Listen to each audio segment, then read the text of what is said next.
Hello, everyone. Doing another Bloomburrow draft. We have an incredibly strong card as our rare. Pretty easy to take. This has probably been even better than I expected. I feel like I gave it an A minus in this set review, and it's kind of been more like an A plus. I mean, it just does so much. Even if you never level it up, which I did say in the set review, I just underrated just how good it was. But even if you never level it up, that first mode is nuts. Just because getting counters is so strong, repeatable counter every turn.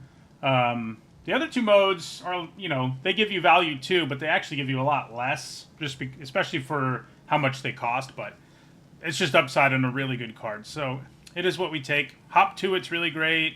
Banishing Light's really, excuse me, great. Pretty good chance somebody jumps into white after seeing one of these passed, I think. But yeah, we'll take the talent. Green really came out ahead in the class, at least in limited, for how good its classes are. Because the uncommon one is like borderline A minus. So, hey, there it is. Well, pretty easy pick, I think. Very strong.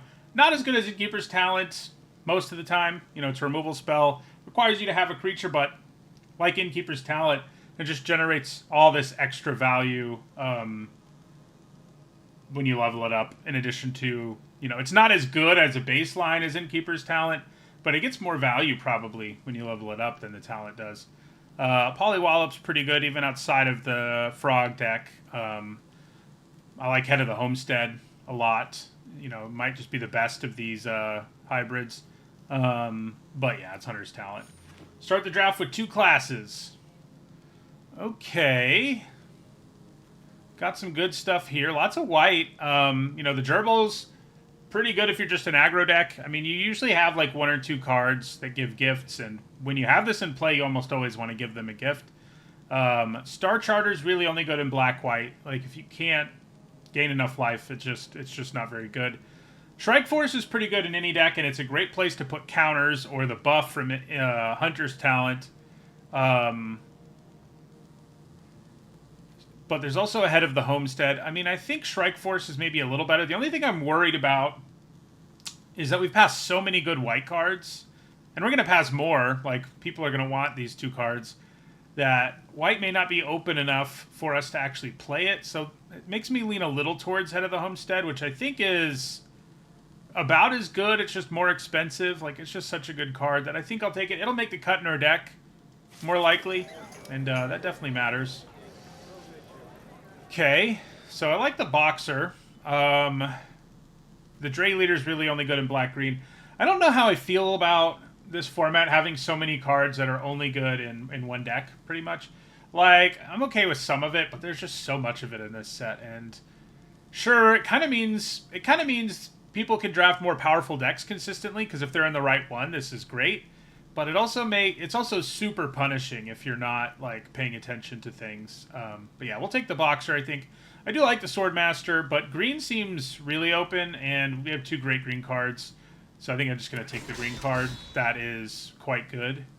Yeah, more good green cards here. I mean, none of them are nuts. Speaking of nuts, here's a squirrel. So this one is okay even outside of black-green, but you need to be able to load your graveyard some for it to really feel like it's doing the job.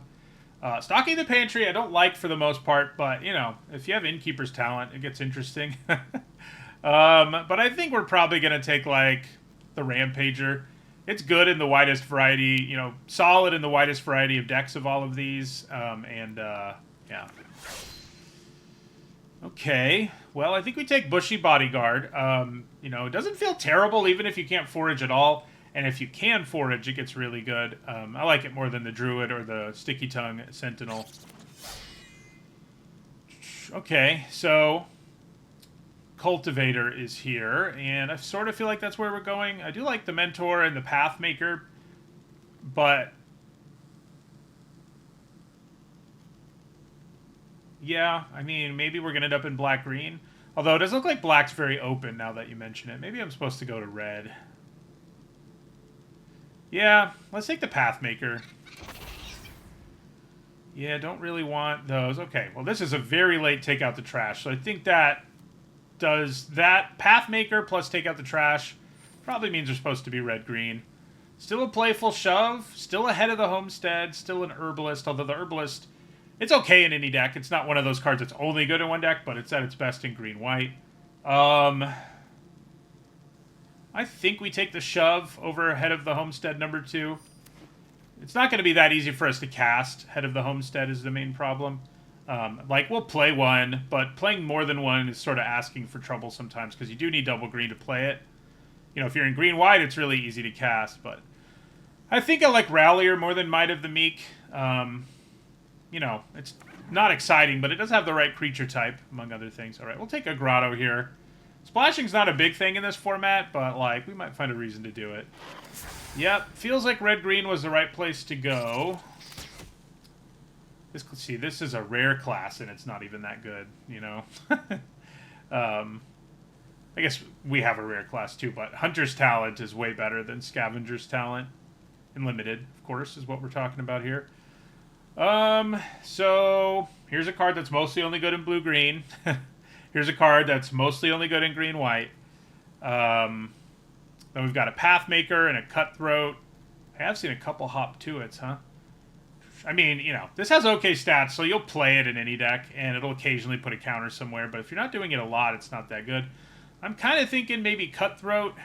It is good in a wider variety of decks. How are we doing on 2-drops, though? Quite well. So, that does make the Cutthroat better, too, because it'll be a 4-3 more often.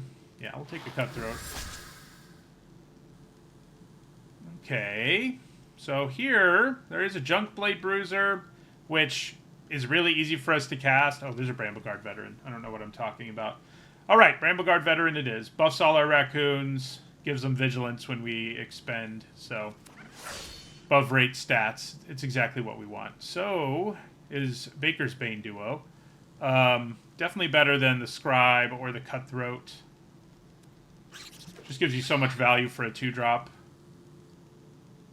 Okay, that's a very strong black card to still be here.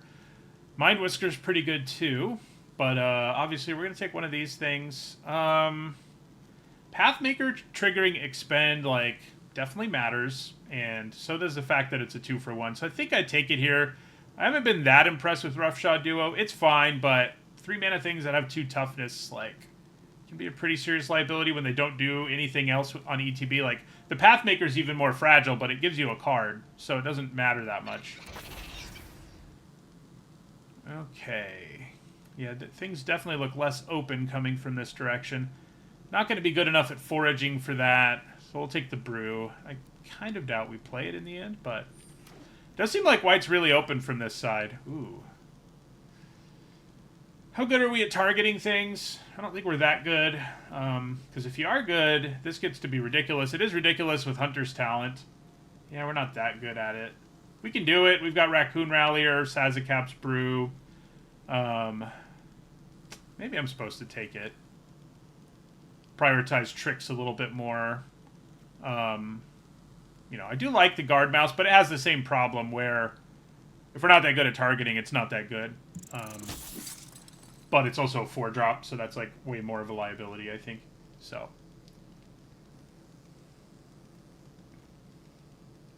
Definitely at its best in red-white, but yeah.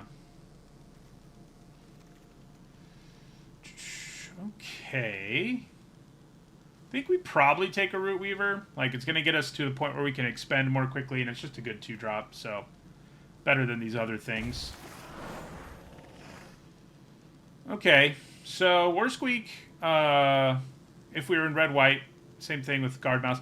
I think maybe we take a Conduct Electricity. I don't love it, but it does expend, and we don't have that much removal, which is a little bit of a problem. I don't love Conduct Electricity, as expensive as it is. How good are we with tokens? I think the answer is not that good, unfortunately. Yeah. We're okay, but I don't really want a third Pathmaker, so I think we will take the Druid there. There's another Druid. I'd probably go for the Charger.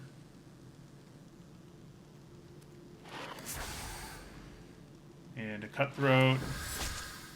Oh, it's a late Mudflat Village. Okay. So, Scrap Shooter's pretty good. Question is it better than Galewind Moose? This is mostly just a 3-mana 4/4 reach. You can never generate a 2-for-1 with it. This is more expensive, but boy, does it generate a lot of value because of its ability to flash. I think it's what we take here. I do like take out the trash, and I would love to pick up a second one. But I think the moose is better. Pack one, pick one, I'd probably take out the trash over the moose. Pack one, pick one, I'd actually take Intrepid Rabbit out of this pack, actually. It's like an insane common.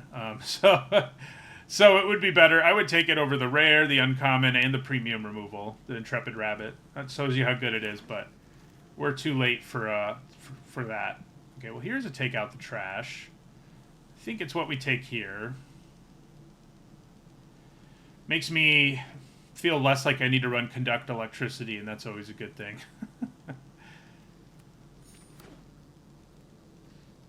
Hopefully that goes over there now.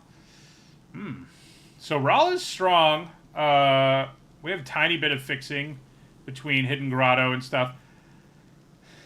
I don't think our mana is good enough for me to feel super confident about it, and it's easier to say that because this pack has a bunch of other good cards in it. Like Thornvault Forager and Hivespine Wolverine are both things I are really good. They're not as good as Rahl, but they're in a color we're already in. We're not going to have any problem casting them for the most part. So we're taking one of those. I guess I could use a little more top curve, so I think we go Wolverine in the end. No, we don't. This is just too good. The mana, I think, really pushes it over the edge, and then it can even tutor up squirrels, and we do have them. So how many do we have? 3, yeah. I mean, more would be nice, but that's a lot. I think I'll take out the trash number 3 here. Okay. So this is a way to target, which is a thing. Forager, you know, the more cheap like spells we have, the easier it is to forage.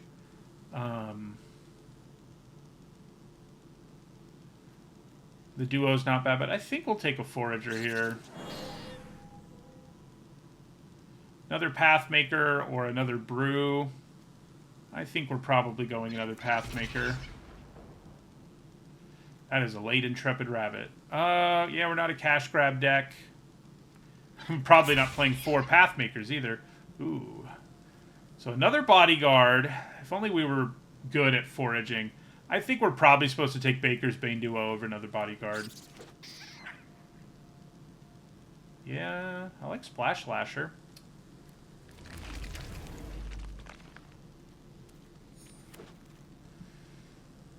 I mean, it's an okay card. It's definitely better if, the talent, that is. It's definitely better if we have a bunch of Valiant. But it might actually make the cut anyway. Yeah, I'll think about it. It's weird. The bottom part of our curve is very red, and then the rest of our deck is very green for the most part.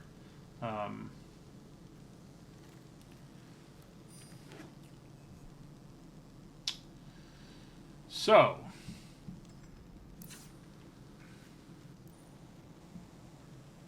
where do we go from here? Well, I probably am not playing the Brew in this deck.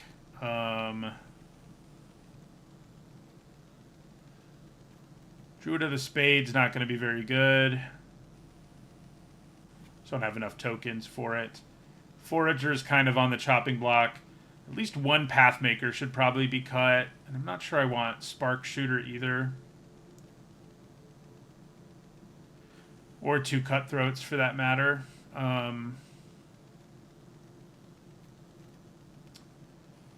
Yeah, and these 2 cards are both on the chopping block too, because we just don't have that many ways to target. How many ways to target do we have? So if we leave the talent in, that's 1. I can technically target it with Playful Shove. It won't die, and I'll draw a card, and it'll get a counter, which Raccoon Rallier can target it, but it's also another card that's kind of on the chopping block because we're not that great with, you know, we don't have that many reasons to target things. Hunter's Talent targets. Innkeeper's Talent targets. I think that's it, though. But that is a lot of early ways to target it. Not sure it's enough, though. Like, It's probably not. I'd probably cut both of these cards. If we were in red-white, they'd be great, but we're not.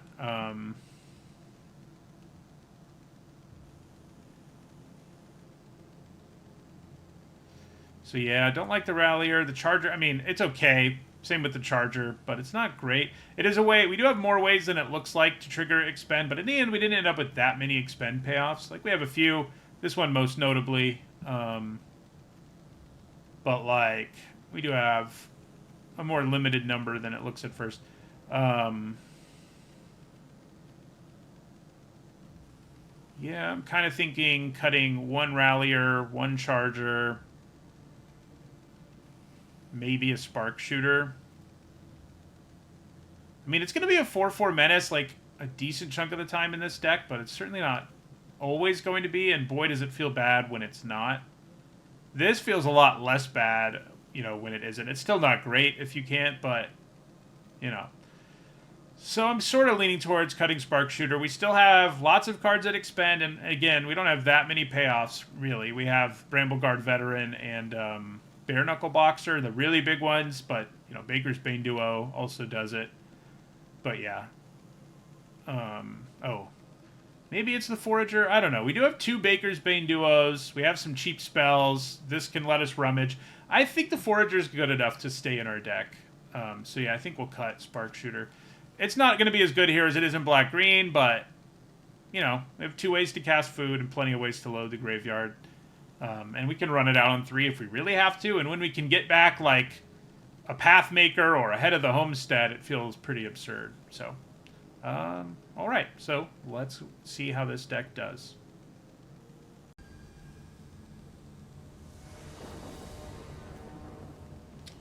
Looks like a pretty good opening hand. Probably go Duo, Innkeeper's Talent, and one of these 4-drops. Not bad.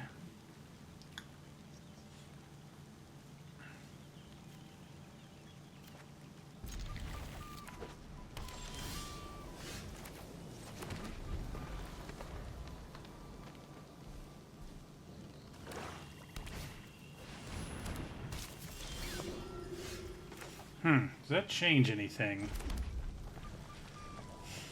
It probably does, because it means next turn I can play Innkeeper's Talent plus Duo. I mean, that's just a lot better, so... It does stink a little if they kill my Root Weaver, because then I can only play one of them, and then I also don't have somewhere to put a counter. Like, it would be pretty bad. Okay. So let's play the Duo first, because I'd rather put the counter there.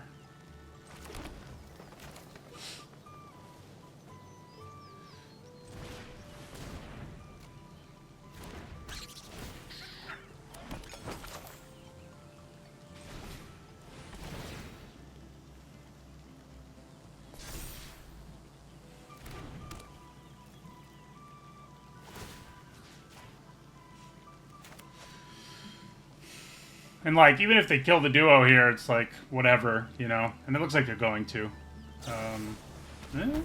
Or not. And that really works for me. They might have the Edict removal spell. But that doesn't upset me too much either. I think I'm probably going to play the Rampager next, just because it puts them under significantly more pressure than... Pathmaker. I mean, I could wait to get to 6 mana so that I get both, but that seems pretty greedy. So it's going to be a 5/5. Yeah, they won't even be able to kill it in combat here.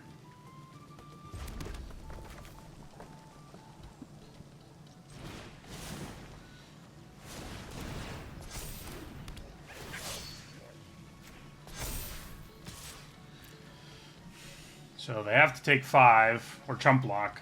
And, you know, chump blocking's pretty awful when you're at 20, so didn't think they were going to.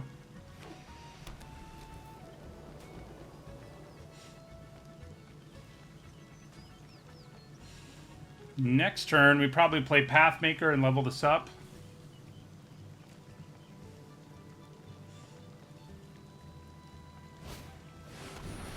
Yep, that's a pretty good card. One that can actually block my Rampager, but it's also their only creature that can block it. So, yeah. Yeah, I think we still go Pathmaker here.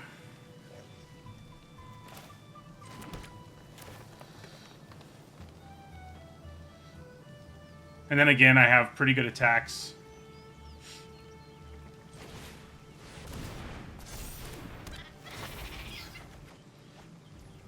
Then we will level this up. Well, I guess I don't need to do it yet. They're tapped out anyway. I guess there's not... Is there... Well, yeah, there is one green mana trick that they might think we have. So...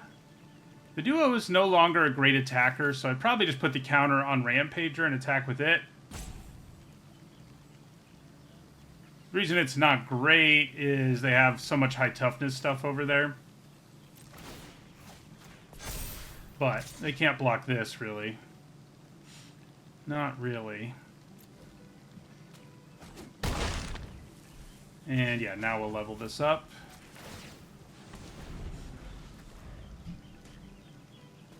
So if they gain some life, things get a little interesting, I guess. But I feel like we're in a pretty good position. Yeah, having Vigilance is no small thing.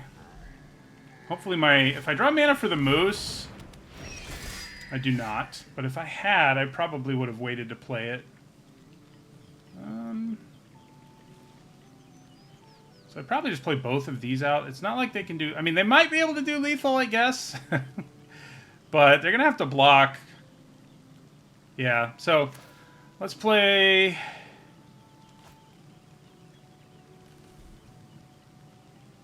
I guess I'm going to play the Forager and the Boxer here to get this going. I could also level this up, but that's not... doesn't seem good enough to me. I could go Cutthroat Boxer too, but then I lose this card, and I don't really feel like it. Losing a card, that is.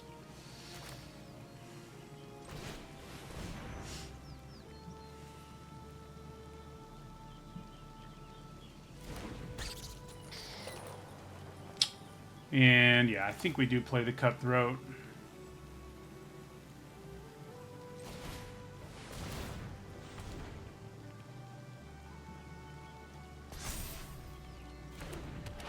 When we go to combat, we'll put a counter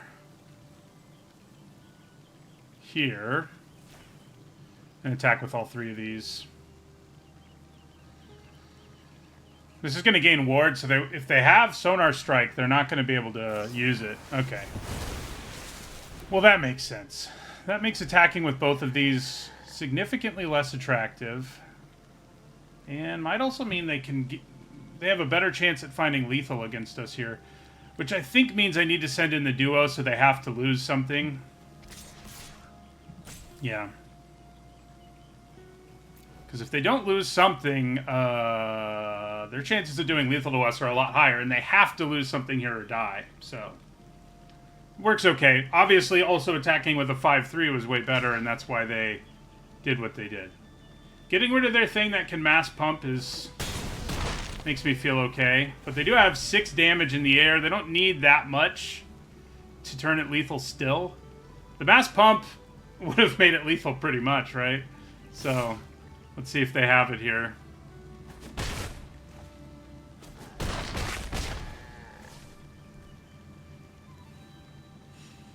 Kind of doesn't look like they do.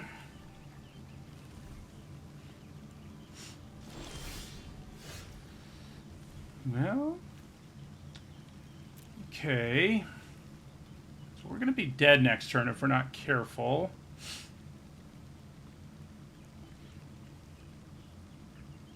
They're at 5. If I give this Menace and put a counter on it...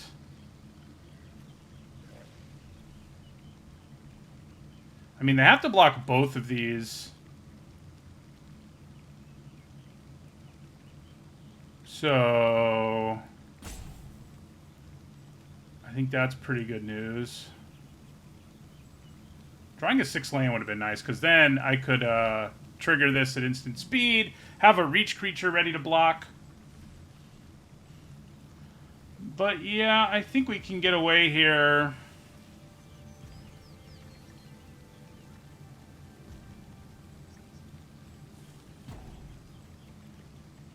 So let's give this menace.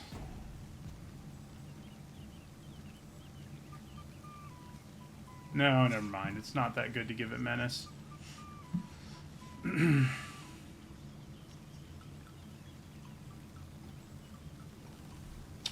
Alright, so... try to decide if it's worth playing both of these out, and I think it is. I do have this in play, so in a pinch, I do have more mana available.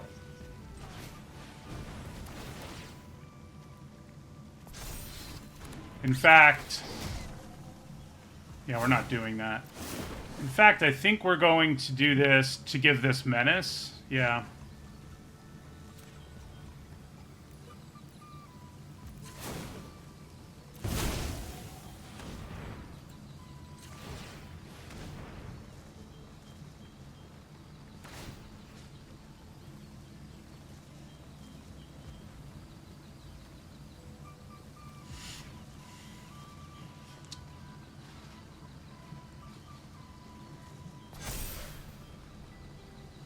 Then we're going to attack with all of these things.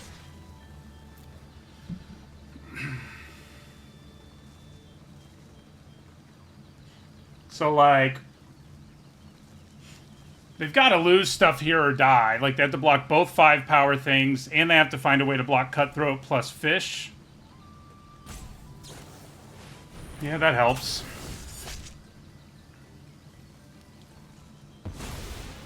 Now what, though?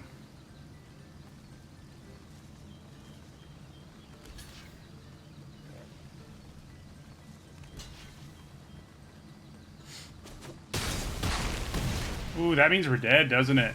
Yeah. That freaking ambusher. It did just enough to make us dead. I was pretty convinced we'd get through for lethal, but the ambusher removed the fish and then blocked something, and yeah, that really, that undid our, lethal attack. Brutal. We had a pretty good draw that game, too, and we still lost. All those flyers were pretty obnoxious when we had that moose stuck in our hand, which I could have played using our squirrel, which might have been the better path to take.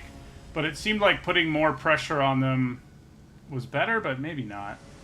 Maybe it wasn't. Alright, this looks fine. Probably play out the boxer. Yeah. That's what we're gonna do, is play out the boxer here.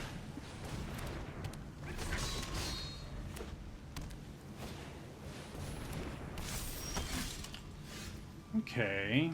Lots of options here. I'm thinking Hunter's Talent because, yeah. Yeah, you know, in that last game, the more I think about it, I definitely should have tried to play our moose with the mana we had.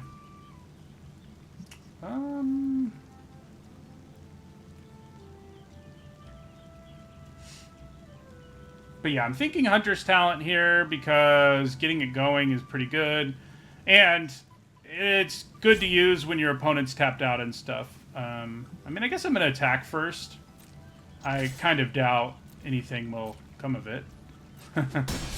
But if they were going to block, you know, that would have been cool. Yeah, so we'll just Hunter's Talent.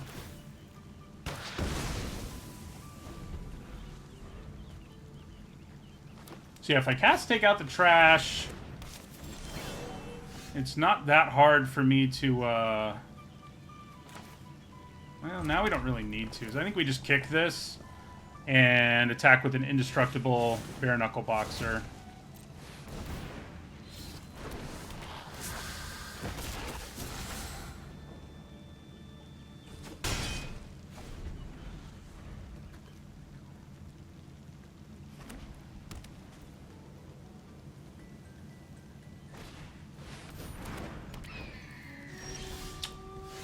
Okay, so yeah, now we definitely take out the trash.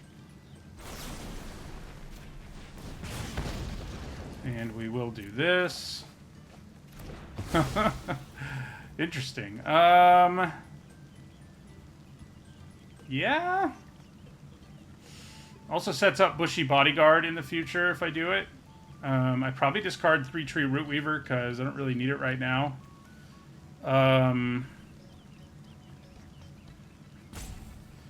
I could also play the Rootweaver, make this indestructible.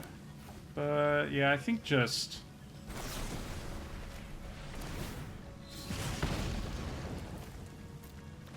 So now Bodyguard is all set up.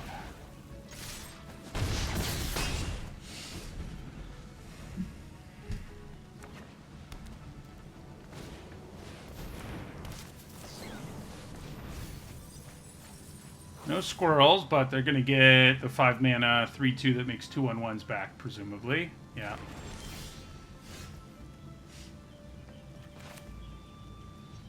Okay. What should I do here?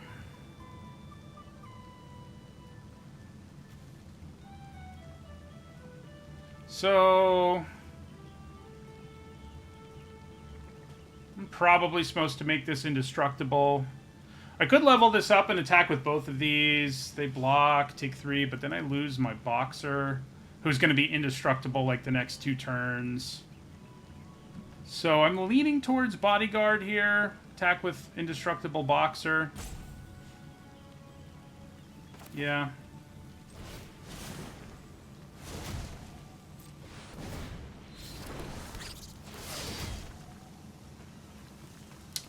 And we will... Okay, they're just going to scoop. Well, that works for me.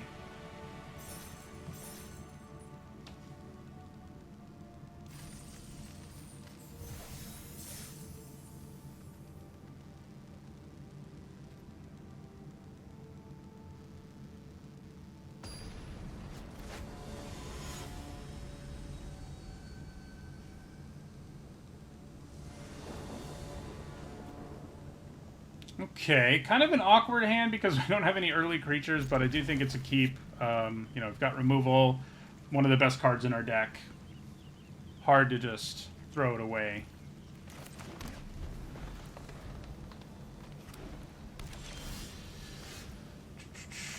So, yeah, I mean, I think we play it out, even though it's not going to do anything this turn. And maybe not next turn either. I mean, we can at least level it up and stuff, but... Okay, there we go. And that we will level it up and also put a counter on something.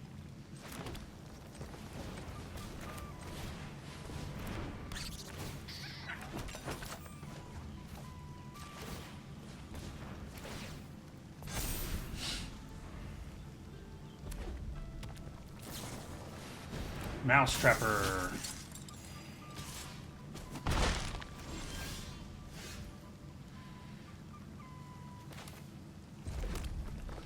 So I think we'll take out the trash here. Probably discard this land. It is less certain than usual because, like, I don't really want to discard... discarding this and then not drawing another land would be bad. Chances are good we do draw another land, but... yeah, I mean, it would be bad. But I think we still do it here. I could just level this up and hit them for 5, too. Like, that's definitely an option, but... I think getting the Trapper out of the way is the better option.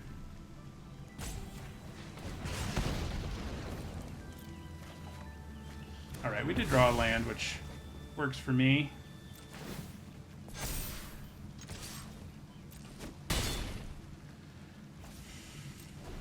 Probably sack this food. I mean, we have like 1 forage card, but I have the mana to do it. So, another Mousetrapper. I don't know why they're playing them at sorcery speed. Of course, that's coming from the guy who probably should have played his moose earlier. So what do I know? We all make mistakes. We've already almost got enough fuel for forage anyway, so I think we do just sack it because we can, more or less.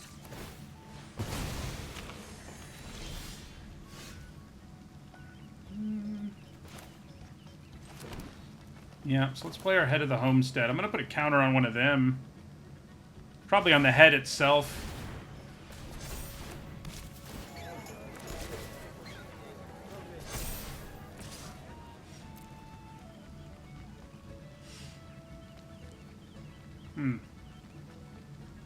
Might have a trick here, I guess. No? Just a weird block?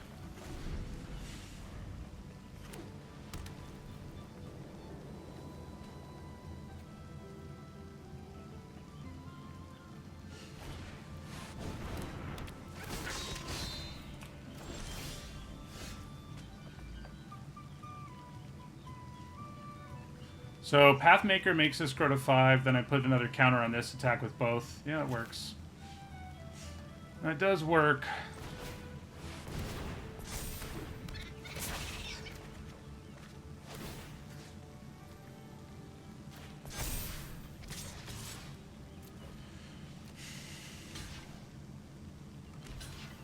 Yep, we will take down the Bruiser.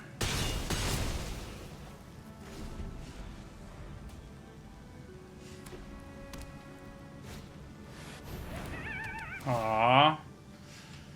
Well, if I kill it, I do get back, I get that ETB again, so that's cool. That part's cool.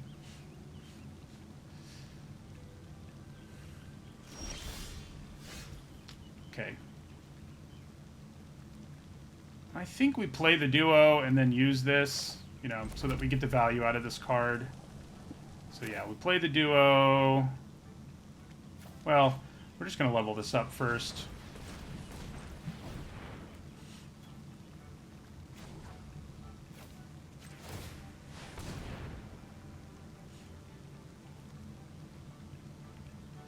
Then go to combat, put them all here. Attack. So if they block, we get back our, yeah. So I'm going to play our duo.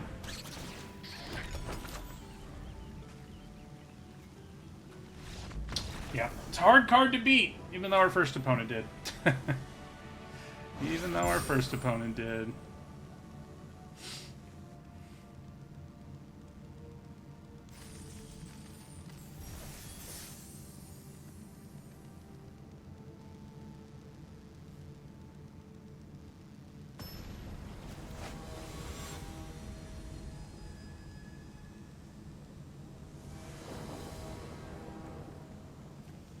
Looks pretty good. A couple of cheap raccoons and, well, 3 cheap raccoons, I guess. A couple of them are 2-drops, though. So, I think we lead with Bark Knuckle Boxer just because if they don't play a 2-drop here, they play one that's too small. It's a much better attack. Yeah, like that. Although, you know, the duo wouldn't have been a bad attack, but less good, perhaps. Or definitely, actually, but...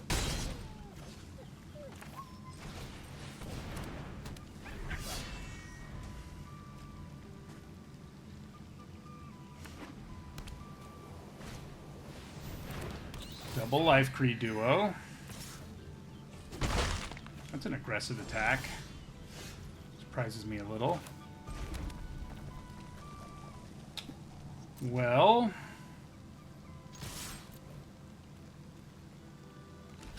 yeah, they might have Crumb and Get It, I guess. Which is fine. I mean, trading for that is perfectly reasonable, I think. Yeah.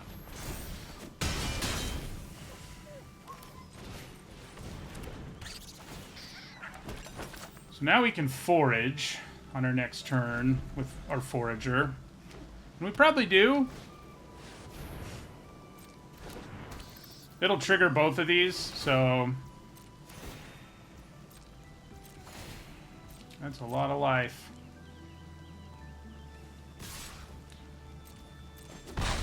This time they're tapped out, so it's not Crumb and Get It that they have.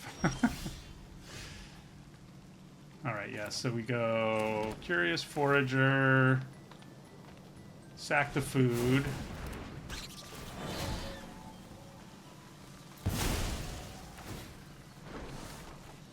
And we go Boxer.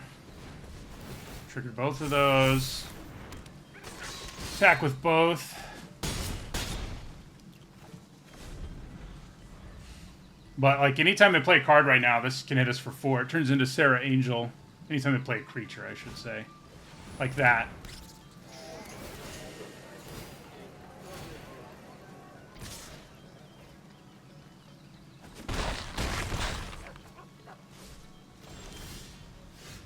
Okay, yeah, I mean, we definitely, even though we miss out on a counter, we definitely play these things out first to trigger Baker's Bane Duo and Brambleguard Veteran.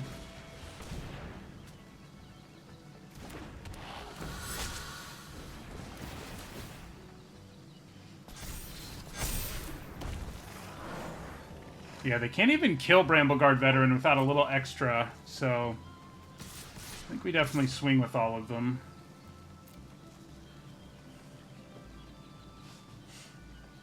Yeah, they might have Sonar Strike or... Yeah, they do. This only counts during your turn, huh? Yeah, that's weird. Most of them don't. And I think our opponent just realized that, too. It would have had a much better block here if it did. They still have an okay block. Yeah, they can also afford to just take 8 to the face, so they do. It is kind of going to be hard to beat them. Our deck is, I guess, pretty weak against flyers, huh? If we don't draw another card here that triggers Expend, we probably lose. It's kind of what we need. Okay. Well, they're going to be less aggressive, which is good. Sort of. Kind of, sort of good.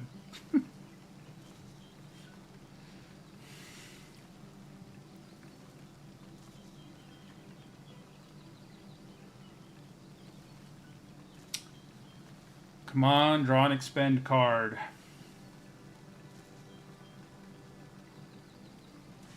wonder what they're considering here. Yeah, they drop us to 5. And that pretty much means we lose. I guess they do have to have a creature or something. So there's that. I do have an attack with our Cutthroat. That's probably the only one we have worth taking.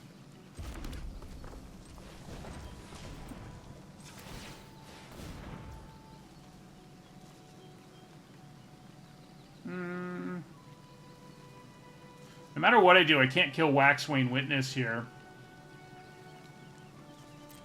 So I'm definitely attacking with this. It's just a question beyond that. Yeah. I think we just have to do that and hope.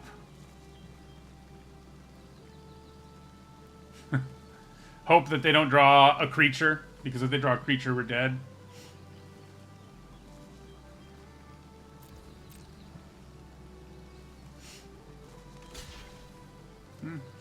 I will kill this.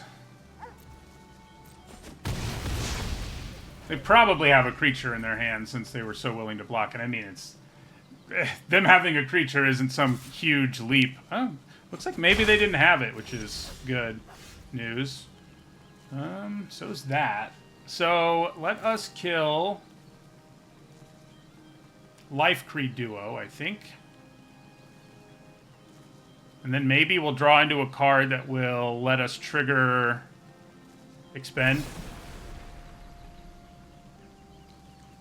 Yeah.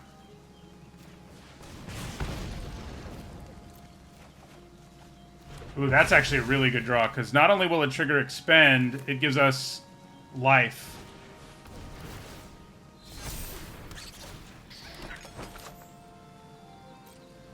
So, definitely attack with both of those. It's just a question beyond that. Do I want to attack 2 with Curious Forager? Kind of think we do. Because they have to assign... we probably don't.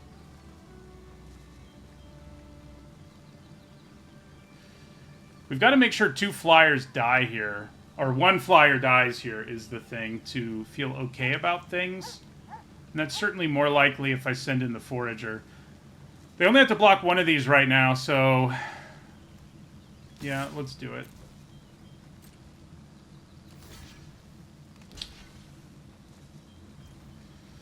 Alright.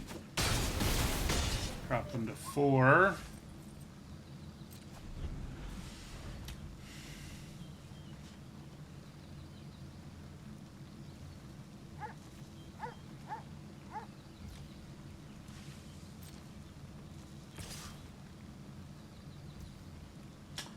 Well, not going to crack my food yet. I will now, though. Okay, that's a really good draw, too, because we'll once again trigger expend on everything.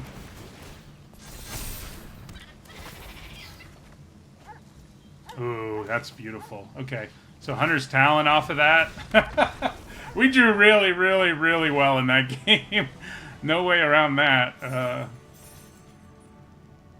You know, because if we whiffed on expend either of those turns, we were pretty much dead. And then we drew the thing that gave us food, which meant, you know, we could gain life. So bought us another turn, and we just kept being able to swing at him.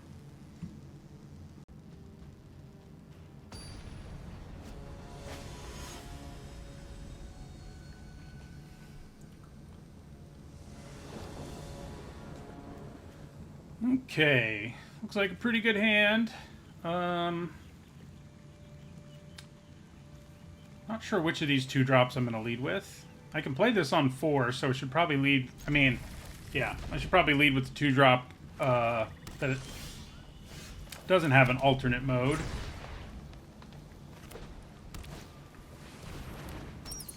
Yeah, that could be bad if they have...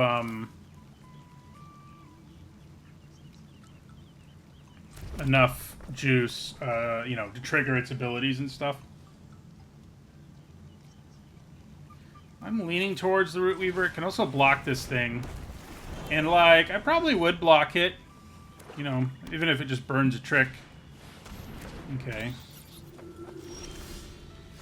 Okay, so I could play 2-2-drops here instead of the Charger, and that kind of sounds good. The Duo plus the Boxer. Then next turn... Yeah. I think that's better than playing this. But yeah, this is going to get a buff when this attacks, unfortunately. So yeah, let's play Boxer. And if I play the Duo, I'm also setting up Curious Forager, so I think it makes the most sense. So this gains flying and vigilance if you lose life, and a counter when they gain life. So it's a 3-2. I think I try to block it with the Duo. Let's see what happens. Really, really good chance they have a trick, but like I said, I think making them burn a trick is fine. Gross. That one's always less fine. Yeah, I need removal pretty badly for that thing. So it's going to be a 5-4 next turn. That is a problem. So I could play Forager and get back the Duo. That's not too bad. Certainly gives me enough power to block the thing. It seems pretty good, but we are very much on the defensive here, which is not really where I want to be.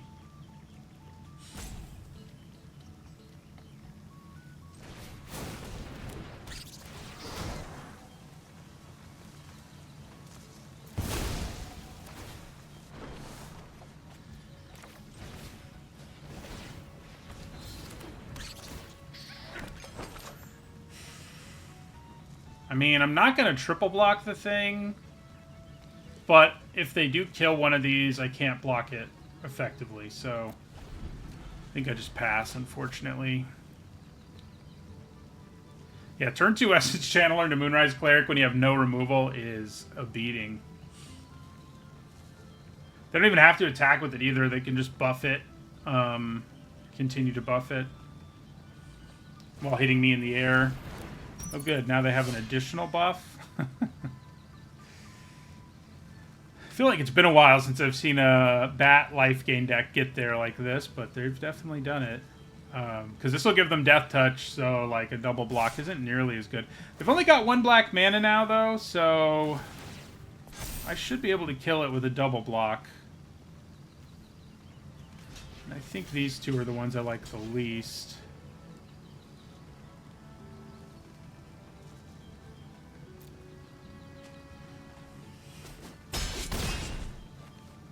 Alright, we got rid of the thing. I kind of forgot it does that. Oh my god. I mean, I had to do it. But... Okay. Well...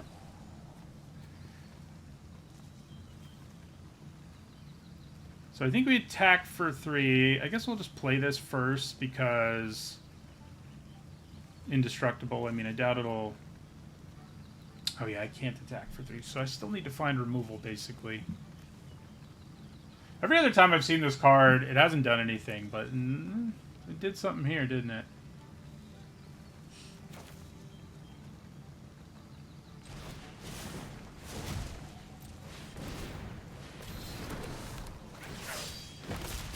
Might as well attack. I mean, I can't block, so...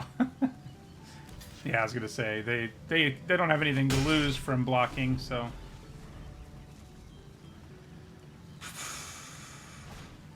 Oh my god. Did they get there on this deck, or what?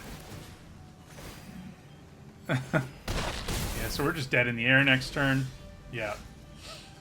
Yep. They got there on the black-white deck, I think it's safe to say. They didn't even reanimate anything with Zoraline, which is pretty crazy. But they didn't really need to.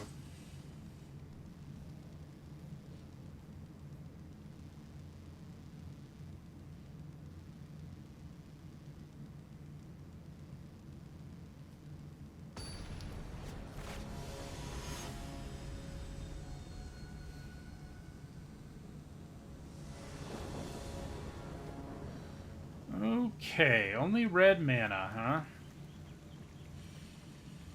Boy. It's kind of a dangerous keep, especially, you know, when you draw more green cards in this situation. I think we have to mulligan, unfortunately. Alright, I can live with this. I guess maybe I put Playful Shove back, as sad as that is. I'm going first, so there's a pretty good chance I get in with the duo and play this as a 4-3, or at least make a trade happen. So, yeah, I think the shove is... I mean, there are some matchups where it's great, but it's frequently just kind of okay. Take out the trash is definitely better. Especially when we have a raccoon in our hand.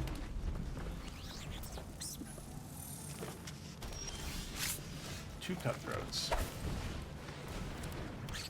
Yeah. So I think I'd probably attack with the duo this turn. Leave up mana... Yeah, they're almost definitely not going to block now that they played that. The question now is actually, do I want to kill that so they don't have mana? And I think maybe the answer is yes. Somewhat unfortunately. I guess I can attack first, because I'd much rather they trade for Baker's Bane Duo. Although I'm not going to get to Rummage if they block, but that's probably okay. Yeah, I think we're probably supposed to.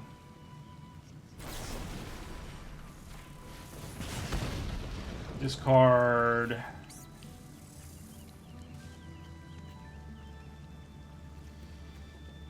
Yeah, I'll discard a forest.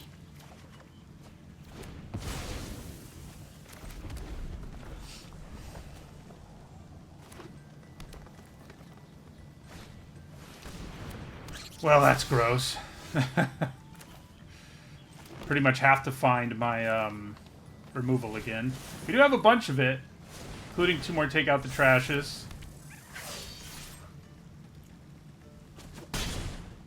But, yeah, I mean, she just starts going off with tokens and stuff. Although, short bow isn't exactly a big concern for me. Okay.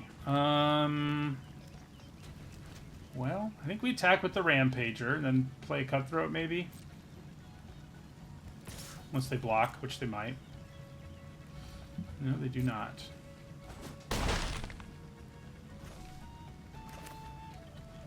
trying to decide if I want to hold on to a land, both because black has some legit discard in this format, and I have more take out the trashes, but I'm probably not supposed to. So it's a 4-3. End our turn.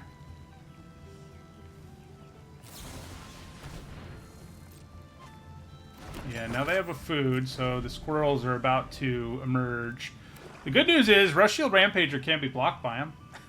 At first, this also buffs them, so if they forage, they get a 2-2 squirrel here.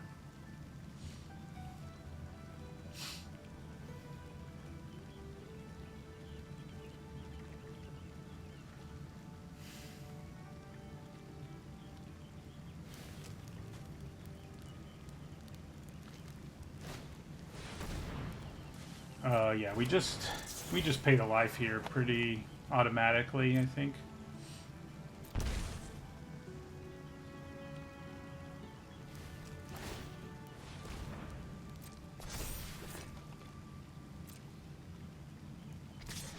Dang. Oh, it has vigilance. That's right.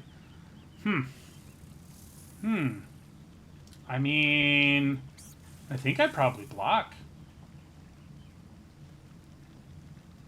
Like, Camellia is a huge problem. So, yeah, I think we block her.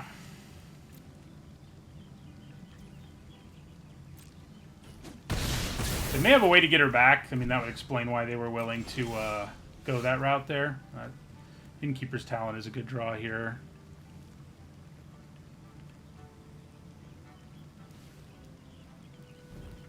It's always a good draw, really, right? So, it doesn't really make a difference here if I give this, if I expend. I can put a counter on it now, attack with both, and I think that's probably better than play Cutthroat. Than doing this and playing Cutthroat to give this. It would still die if it gets blocked, is my point. Although I could just put the counter on the Rampager. Yeah, that's probably better, honestly. And if I play the Cutthroat now, I can also attack with the Duo. The question is whether that's better. It probably is, because, like, I can just put counters on this anyway. So, yeah, I think it probably is better. Being able to attack with both of them is certainly relevant. So they could trade with the Duo, yeah, and that's what they do.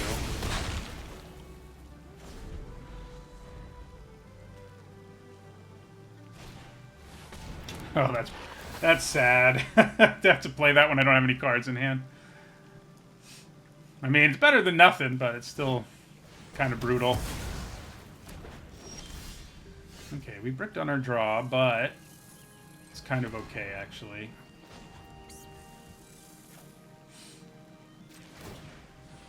So I could just level it up all the way here, or I could get in for 4 unblockable damage. If I level it up all the way, this becomes a 5/4.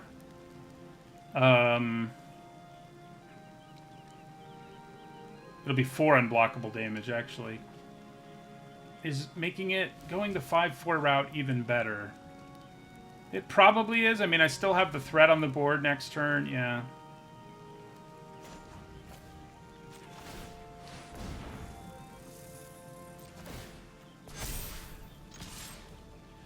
Drops them to 1. They could have removal, which is not awesome for us, but it's not the end of the world either.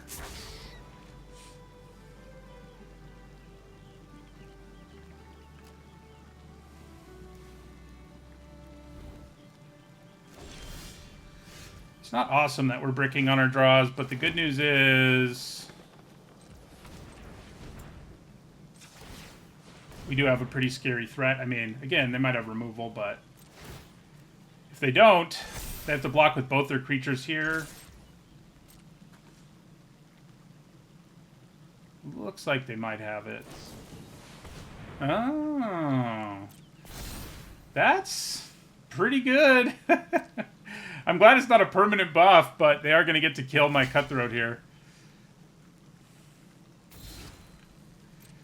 Any creature we draw, it becomes a threat, so I still feel okay about things, especially when my opponent's only creature is a 2/2, which they can buff to a 3/3, but we're likely to draw some more creatures in the future, that's for sure.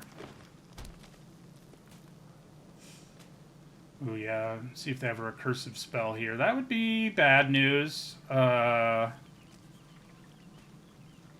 sure.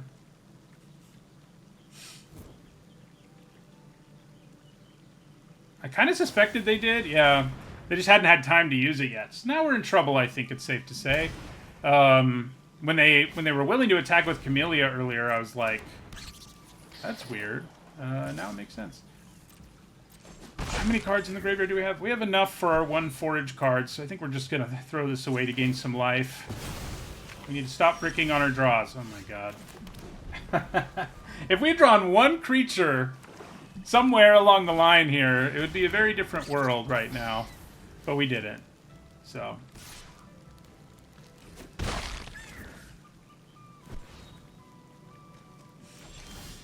Alright. We did draw one now, which is helpful. But Camellia can start doing her thing now.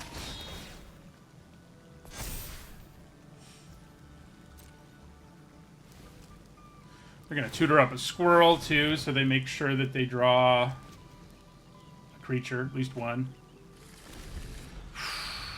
That recursive spell was backbreaking. All their stuff has menace right now, too. So, like... Oh, yeah. That is outrageous. So they didn't do it. They could buff all of their squirrels just by foraging once right now and get a squirrel token. Okay. Well, that is massively helpful.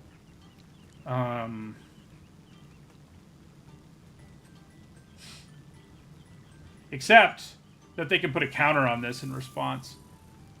So it sort of feels like I have to attack here and hope that we can kill it in response to forage. And then also hope we draw some real card.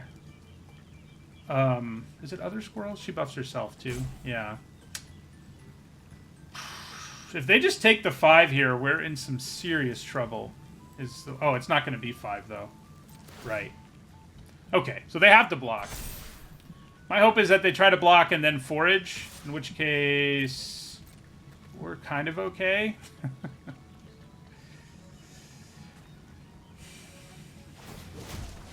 Yeah, so we're going to go ahead and kill Camellia here. And we're going to rummage, hopefully drawing another real card.